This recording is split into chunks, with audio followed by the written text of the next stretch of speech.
Hello my friends and welcome back. 2 days ago, on 10th of November, Ukraine was rocked by the biggest corruption scandal they have seen in the last 10 years, probably after 2014 when Russia and their backed separatists started their thing in the eastern Ukraine, Donbass and Luhansk. Ever since that time, ever since the start of the war, not the full-scale invasion, but 10 years, this is the biggest corruption scandal and it hurts Ukrainian population. Why? Because this scandal focuses, the core of it is in Ukrainian energy, Energoatom, which is Ukrainian state-owned energy company. On the screen you can see a photo of Timur Mindich, a close friend of President Volodymyr Zelensky and a co-owner of Zelensky's founded media company Kvartal 95. We don't know if they are friends right now, but they have been on each other's birthday parties and they have been connected for the last over 15 years. What exactly happened and why is the outrage of Ukrainian population so big? Well, first of all, corruption is painful, especially when it happens in an energetic company, state-owned energetic company, especially when it happens during the war, and especially when majority of Ukrainian population 5 days ago was plunged into darkness, no electrical production whatsoever, because there was no infrastructure protecting the thermal power plants that Russia attacked with Shahed drones. Why there was no infrastructure? As it turned out with this scandal is that a big portion of the money intended for the defensive infrastructure of thermal power plants in Ukraine was stolen by an inner circle of Timur Mindich, and now Ukrainian anti-corruption ministry or anti-corruption bureau, NABU, has placed an accusation on him that he's leading an actual organized crime syndicate, which focuses on skimming the top of the contracts of Energoatom and other energy-related companies. Also, the company called Firepoint, there's a connection there. They're a company who produce majority of Ukrainian drones that fly into Russia, for example. This is big, I'm telling you. This is Ukrainian energy sector, Ukrainian defense sector. We're talking about Firepoint. But let's go through the information detail by detail. Timur Mindich, one of President Volodymyr Zelensky's closest associates, was among the 7 people charged as part of a major corruption probe. The National Anti-Corruption Bureau, NABU, announced on November 11th. Now, I gotta say a few things about NABU. They did this operation. It went on for 1.5 years. They listened to over 1,000 hours of recorded conversations between these guys who they now accuse. It is a very long anti-corruption probe. And this NABU Bureau is established between European Union and Ukraine as part of an effort for Ukraine to reduce corruption to get into the European Union. So it is separate from the government and separate from any influential politicians in the government. The Prime Minister, the Defense Minister, Volodymyr Zelensky. NABU is different. They are an independent anti-corruption bureau that probes all of these guys, which is the way it should be. I'm glad to see that, although this is painful. Before we go into what was exactly the core of this corrupt circle, I want to give you Zelensky's personal response immediately as this information came out 2 days ago. Yesterday, Zelensky responded to the scandal with a comment praising the Anti-Corruption Bureau's effort against corruption. But he did not name Mindich personally in his comment. I think he should have. The population of Ukraine is furious because the trust of this population to the government at the time of war has now been eroded. So Zelensky has an option to come out to the public with all of the information that he has and naming some names. He didn't do that. He was very vague in his praise to the NABU. He said, and I quote, "Any effective actions against the corruption are very needed. Inevitability of punishment is necessary." For in my eyes, this is vague and it needs to be more. Especially because Mindich is the co-owner of Kvartal 95, a production company founded by Zelensky himself. I mean, Mindich is the co-owner. There are too many links and threads between those two guys for Zelensky right now to be vague. It is not the time to be vague. Mindish, by the way, escaped the country. I mean, this is the first sign that you're not innocent. 2 days ago, when Nabu came out with this accusation, they searched his apartment, they found some stuff, and Mindish escaped the country. Not only Mindish's apartment was searched, also Justice Minister Herman Halushenko, who was energy minister from 2021 to 2025, his apartment was also searched, but accusations have not been placed on him. Altogether, over 70 raids, different raids, have been done under this investigation, just letting you know how vast this operation is, culminating 2 days ago. The Anti-Corruption Bureau reported that the group was collecting bribes from Energoatom contractors amounting 10 to 15% of each contract's value. This is massive because Energoatom, a state-owned Ukrainian energy company, is one of the largest revenue state-owned companies Ukraine has. The revenue could be up to 4.5 billion euros. 10% of that is what I quote Nabu now. In fact, the management of this strategic enterprise, with an annual revenue of $4.7 billion, was carried out not by officials, but by outsiders who had no formal authority. So what was the amount stolen? I'm going to use the correct phrasing here. What was the amount stolen from the Ukrainian people? According to Nabu, those involved in the case are believed to have laundered around $100 million using an office in Kyiv owned by Darkach family. By the way, this very same criminal syndicate or organization declined a $100 million contract to make thermal power plants more secure to Russian drone attacks. They declined it because they said that they want to wait for a more lucrative contract to skim off the top.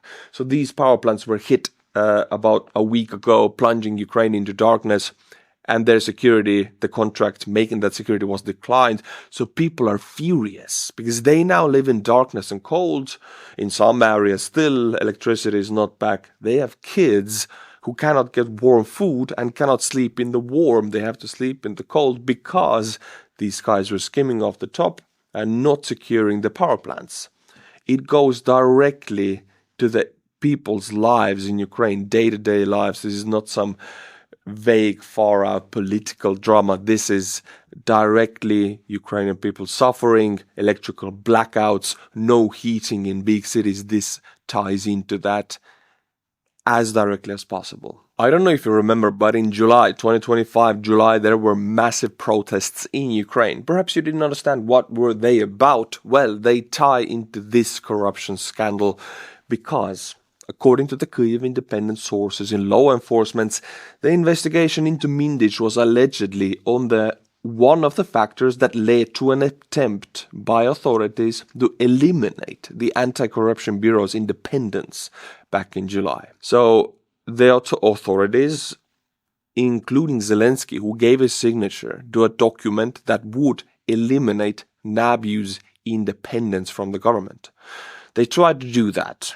Zelensky gave the signature, but Ukrainian people, the civil society, came out to protests in massive protests, the biggest in the full-scale invasion against this. So they were forced to back off, and Nabu is still independent, culminating in bringing light to this crime syndicate. Corruption scandal. Every Ukrainian knows about this. Whoever you talk in Ukraine to, they will talk to you about this. They're very connected. Everybody was affected by these attacks by Russia, and they were so dramatic and painful for Ukrainians because the thermal power plants have not been protected. 50% of the money is gone that should have been to repairing electrical infrastructure, heating infrastructure. And this erodes the trust of the people towards their own government in the time of war.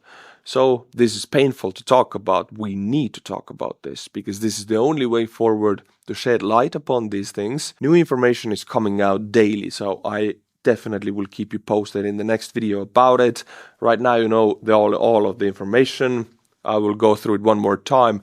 The leader of this crime syndicate, I'm going to call it like that knowingly, Timur Mindish, has fled the country. We don't know the ties to Zelensky yet. but there are very big suspicions there. And finally, the Ukrainian population is furious, absolutely furious. This scandal will not go away fast. It will have massive impacts, and people in the top positions in Ukraine will lose their positions because of it. That's my prediction. And now to sum up this topic, I will read you two quick paragraphs that align with everything that I want to tell you. Truth is at stake among the population, the army and the international partners. No dissolution of a supervisory board, no sentencings of a few individuals, and no new audits will undo the damage that is unfolding. Real parliamentary oversight over the spending and procurement of state-owned enterprises, and serious scrutiny of a very large construction projects are needed. As many, including me, have been saying for some time, the country needs real, effective, independent institutions and regulators, not ministries staffed by prodigies. While loyalty in politics matters around the world, it cannot be the sole deciding factor in how critical staff decisions are made for top political and bureaucratic roles. In the short term, people need to see the real accountability and action, not words. Now more than ever, the Ukrainian leadership have to prove that it reads the mood of the population well and acts accordingly. Minor changes here and there will no longer be enough to bridge the gulf of distrust. Otherwise, this risks becoming the turning point in Zelensky's presidency. I do agree with it. All of this is painful, but for the sake of the truth and for the sake of the trust of people in the government, this needs to be talked about. Every detail, every aspect needs to be light needs to be shined upon, so this can change. If you don't talk about it, it cannot change. Now let's talk about Russia, more specifically Russian economy. Ever since Trump imposed the sanctions on two biggest Russian oil companies, India and China have reacted. Some people around the world might have thought that India and China would never react. They will always be the foundation of Russian economy by always buying the oil, but it's not the case. For India's largest refineries, which account for 2/3 of the country's imports of Russian oil, have not placed a single order for December, Bloomberg reports. Normally, deals for the following month are finalized by the 10th. This means these India's biggest refineries are not placing orders. They're afraid of Trump's secondary sanctions. They don't want to fall under them because for India, it is important to maintain the trade between the United States and India also. The sudden shift came after Trump doubled tariffs on all Indian imports to 50% in August and imposed sanctions on Russia's two biggest producers, Rosneft and Lukoil. And you can see up until November, so right now 2025, this black column here shows Indian imports of Russian crude. They have been very stable, and thanks to this, Russia has been able to recruit so many foreigners, pay the one-time payments for the deceased families in Russia, pay the one-time joining fee to the Russian army of the people who go on a job. I mean, Russia has money from this trade to keep the army going. Now, December, we don't have that chart here. It's gonna be vastly different. But also, Ukraine hits one of Russian oil refineries yesterday, on 11th of November, and this one was really far away from the border. Ukrainian attack drones successfully penetrated roughly 1,000 miles, that is 1,600 kilometers, of Russian airspace to hit the Orsk oil refinery, damaging one of the facility's refining units. That's a beautiful photo, but a video is even better. Look at that. Now, if that's not a wow-wow-wee-wow moment, I don't know what is. Wonderful. I also want to show you the location. It's on the border, very close to the border of Kazakhstan, meaning for Russia it's in a very remote area, which makes repairing it very difficult. Repairing oil refineries is difficult as it is for Russia because they are under sanctions and because majority of these modern refineries have Western components and modules in them which Russia cannot buy anymore. If they want to repair them, they have to build them up with the Chinese standards and Chinese modules, which takes time, and even more due to the remote location. Also, this does affect Kazakh petroleum products security because this refinery exports to Kazakhstan. So this hit has a big impact, as you can see. Final topic about Russia. They're preparing to scale down their internet. It's a very weird sentence to say anywhere in the West, because internet in the West is human right. Everybody has it. If you don't, there's a problem. You gotta contact somebody. People react to it. In Russia, the whole country is preparing to scale down. For example, the Russian city of St. Petersburg, with a population of 5.6 million, has been almost completely cut off from mobile internet. If a city in the West with a population of 5.6 million had no internet, that would be news number one everywhere. Residents report that websites, messengers, banks, delivery apps, and taxis are all unavailable. And you might think this is an accident, but it is not. Bear in mind that there is a country that doesn't have internet by choice, which is North Korea. They have the North Korean internet, but it is what it is. Russia, Putin is steering the country to be more like North Korea, to have an informational monopoly on everything. Information monopoly. The monopoly on truth. The Russian government wants that.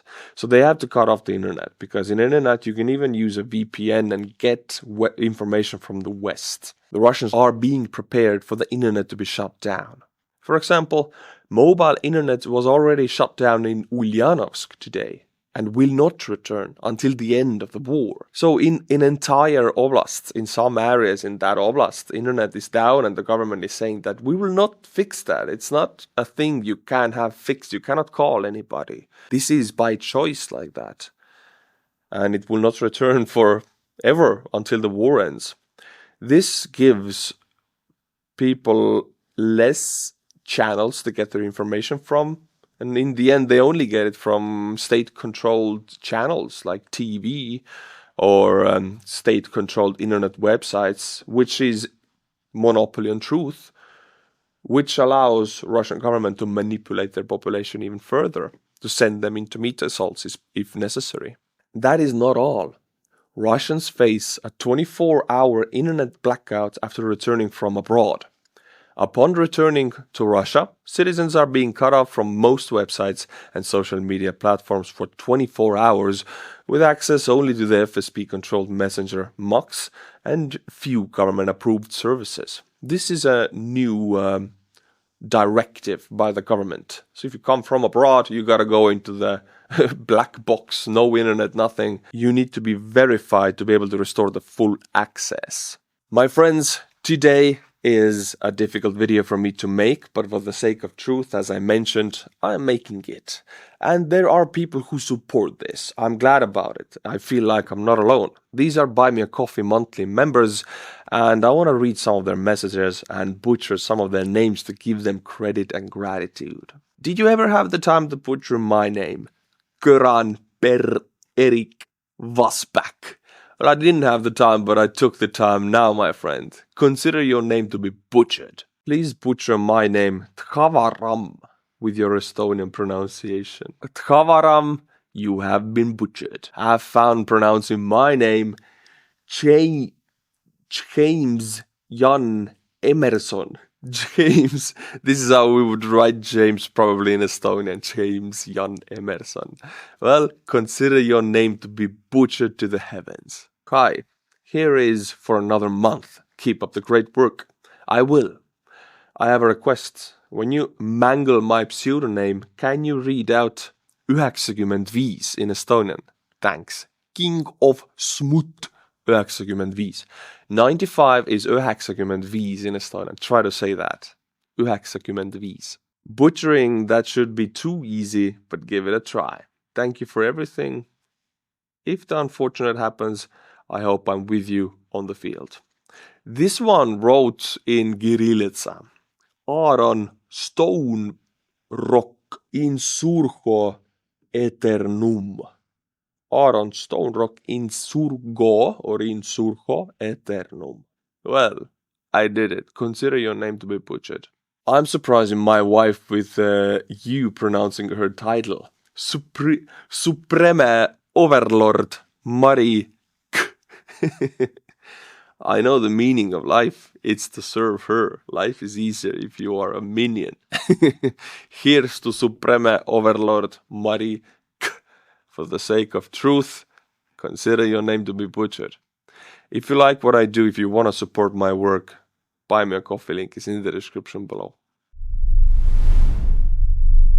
Now we travel to the front lines, and again, to be in tune with this video's topics already, there are topics we need to discuss and talk about. One of them being Russian offensive not only in Pokrovsk, but in Zaporizhia area, mainly towards the Dnipropetrovsk Oblast. I'm talking about this offensive right here. I want to show it to you on a time scale. Just I'll zoom out a little bit so you know where we are. I want to show it to you on time scale. Let's go back 2 weeks. You can see how this offensive proceeds, or right now recedes because I'm going back. If I go forward again, this is I couldn't call it a breakthrough, but this is a very fast advancement of Russian troops, faster than anywhere else, faster than Pokrovsk, faster than Kupiansk. It's this advancement towards Dnipropetrovsk Oblast, and unfortunately I have to tell you, Ukrainians do not have an answer for it. All their best units are in Pokrovsk. This front, like most fronts of Ukraine, are facing a severe manpower shortage. Sometimes the front is empty. There are just a few bubbles of air or of drone crews, but the rest is just empty land. So if 1, 2, 3, 4, these small groups of Russians penetrate through these bubbles and get behind the drone operators have to retreat, and this is what is happening here. It's a sad reality, it's a tough reality, but I think you need to know. Defense forces had to withdraw from positions near several settlements in Zaporizhia region, this very same front I'm talking about, due to massive assaults, over 400 artillery shells per day, and the destruction of shelters.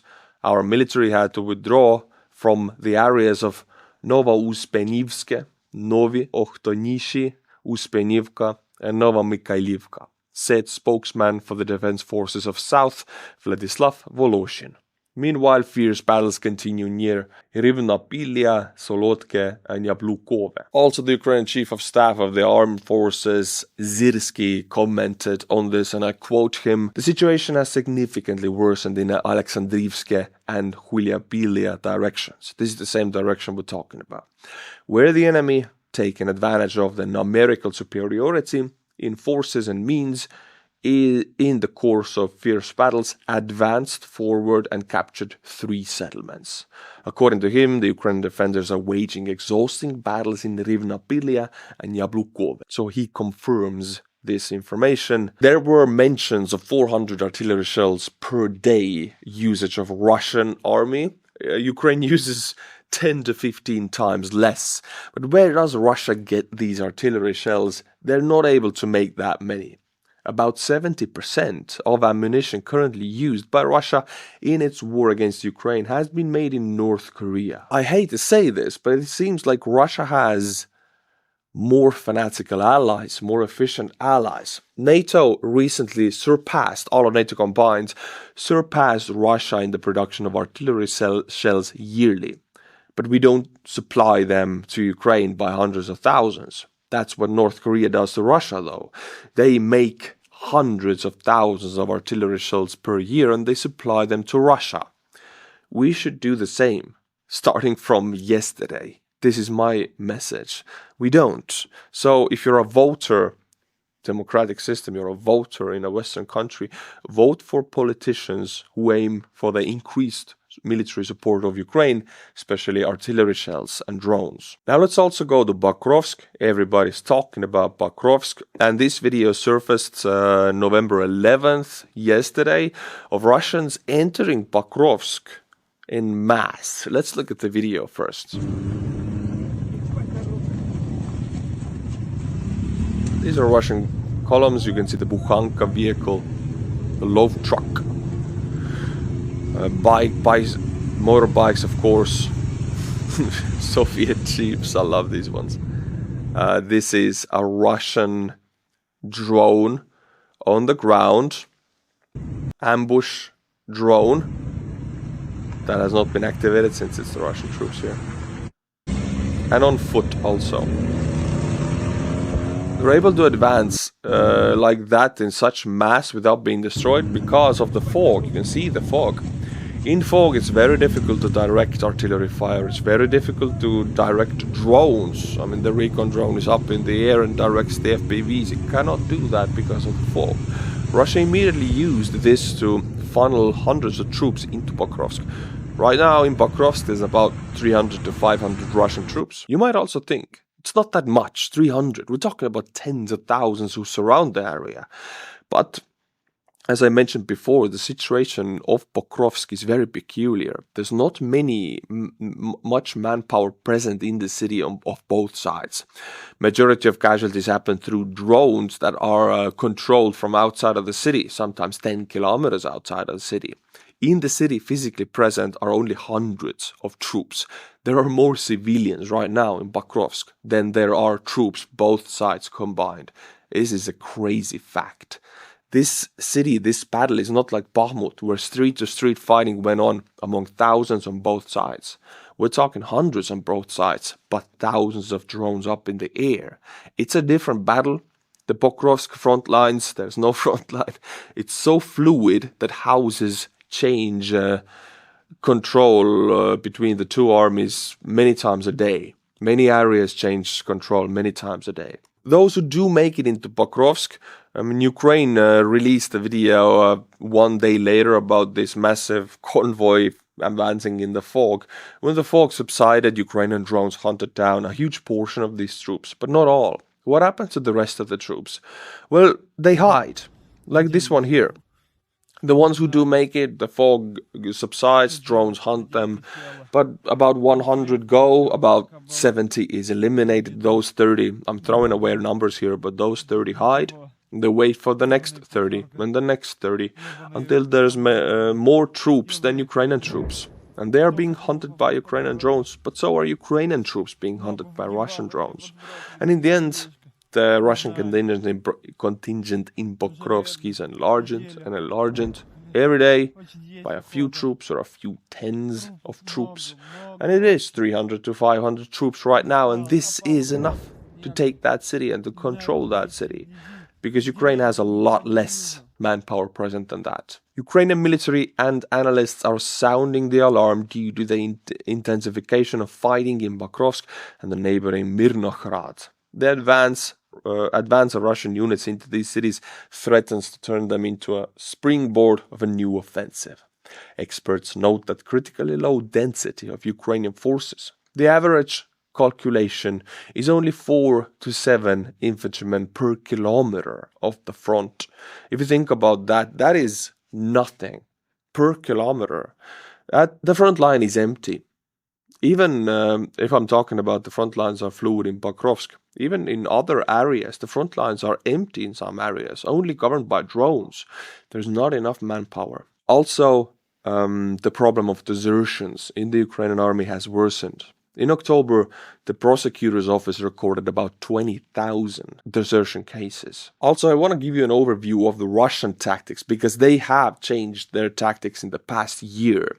Their tactics now are using very small mobile, very fast moving mobile groups. We're talking 2, 3, 4 men at a time, using them very often and probing for these empty areas between Ukrainian drone crews, drone bubbles, because they found out that there are no infantry present in vast areas of the front. So this tactic is very painful for Ukrainians. A Ukrainian NCO fighting in northeast Ukraine tells about current Russian tactics. The Russians use FPV drones to degrade Ukrainian logistics, while also destroying and suppressing Ukrainian FPV and Mavic drone crews. Meanwhile, they identify the best routes to infiltrate Ukraine's porous lines and prepare assault groups. Infiltrating troops are monitored and resupplied by drones. The most important thing is that all these processes occur in parallel. He stresses that Ukraine's main problem is shortage of manpower. Now, this shortage of manpower comes through in different analysts, different topics, different frontal areas. This is the main problem. And to In the topic of Russian tactics, I want to show you a new video of Russians using a Fab 3000 glide bomb in Mirnogorod. This is Mirnogorod, the twin city from Pokrovsk. Look at that. Wait for it. This is a plane bomb. Russia makes hundreds of these every day, not Fab 3000. They make the smaller ones, 250, 500 and 1000. They make those, hundreds of those, and a few 3000s every day. You can see that it's not meant to destroy troops. It is meant to level entire cities. This is a conventional bomb, just massive amounts of explosives. If you level the cities, there's nowhere to hide. If there's nowhere to hide, you will overrun an enemy who has less manpower. That's the Russian tactic, and unfortunately, it works. If there's no answer to these bombs, you cannot shoot these bombs down. What you can do is shoot the bow, not the arrow, meaning you have to destroy the planes, meaning you have to deep strike into Russia, to the airfields. And this is very much connected to Western restrictions and Western aid. So look at it one more time. Look at that. The shockwave from that. This levels several apartment buildings in the epicenter. Ukraine currently does not make anything this big. Not a plane bomb, not a missile, Flamingo or Neptune missiles. They're not even close to this amount of explosives. This is it for today, my friends. I will continue speaking the truth for you on Friday and then 3 times a week after that. So if you like that, subscribe to the channel and be back on Friday. If it's a painful topic, but a topic that needs to be talked about, I will do it. Until then, my friends, Slava Ukraini, and bye-bye.